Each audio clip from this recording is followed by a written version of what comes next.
ஈரோடு கிழக்கு தொகுதியில் அதிமுக வேட்பாளர் தென்னரசுவை ஆதரித்து கட்சியின் இடைக்கால பொதுச் செயலாளர் எடப்பாடி பழனிசாமி பரப்புரை மேற்கொண்டு வருகிறார். நேரலையில் பார்க்கலாம். சுத்தமா செய்யறாங்க.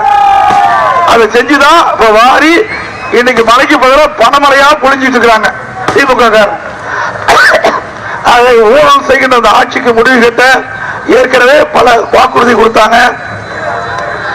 மாதந்தோறும் இல்லத்தரசிக்கு 1000 ரூபாய் மானியம் கிடைச்சதுங்களாமா? கிடைச்சதா? அதையும் சொல்லணுமா? நீங்க அது ஆண்களுக்கு கொடுக்கல, இல்லத்தரசி தான் கொடுத்துருக்காங்க. அப்பதான் ஈஸியா ஏமாத்த முடியும்னு. ஏன்னா ஆண்களுக்கு கொடுக்கணும்னு சொன்னா எல்லாம் போய் போராட்டத்தில் வந்துக்குவீங்க. பெண்களுக்கு கொடுக்கணும்னு சொன்னா யாரும் போராட்டத்துக்கு போக மாட்டாங்க. அதனால யோசனை பண்ணி எப்பவுமே திமுக காரர் விஞ்ஞானம் மூலம் படிச்சவங்க. அதனாலதான் ஆண்களுக்கு கொடுப்பதற்கு எல்லாம் குடும்ப தலைவி கொடுக்க வேண்டியதா யாரும் இல்ல. குடும்பத்தில் யாருக்கிறா ஆணுடைய பேர் தான் இருக்குது. ஏன்னா அப்படி சொல்லிட்டா அங்க போய் நடுரோட்டில் வந்துக்குவாங்க ஆண்கள் எல்லாம். அதனால பெண்கள் அமர மாட்டாங்க. அந்த நம்பிக்கையில ஸ்டாலின் அவர்கள் மாதந்தோறும் இல்லத்தரசிக்கு 1000 ரூபாய் உரிமை தொகை கொடுக்கிறதா சொன்னாரு. இது வரைக்கும் காணோம். 22 மாசம் ஆகி போச்சு. உங்களுக்கு பாக்கி 22,000 ரூபாய் ஸ்டாலின் வச்சிருக்க கடன்பட்டு இருக்காரு உங்களுக்கு எல்லாத்துக்கும். அதே மாதிரி கேஸ் சிலிண்டர் மாசந்தோறும் 100 ரூபாய், 22 மாசத்துக்கு 22,500 ரூபாய் வரணும்.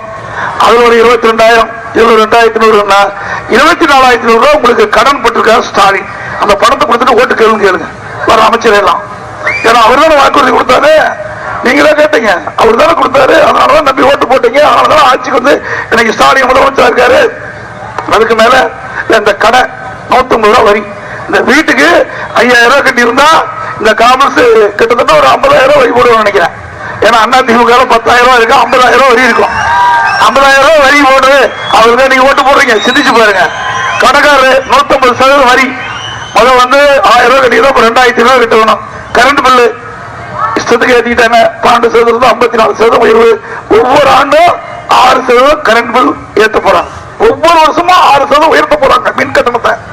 எல்லாம் அந்த காலத்துல பாத்தீங்கன்னா கரண்ட் தொட்டா தான் ஷேக் அடிக்கும். கரண்ட் பில் கேட்டாலே திமுக ஆட்சியில் ஷேக் அடிக்கும்.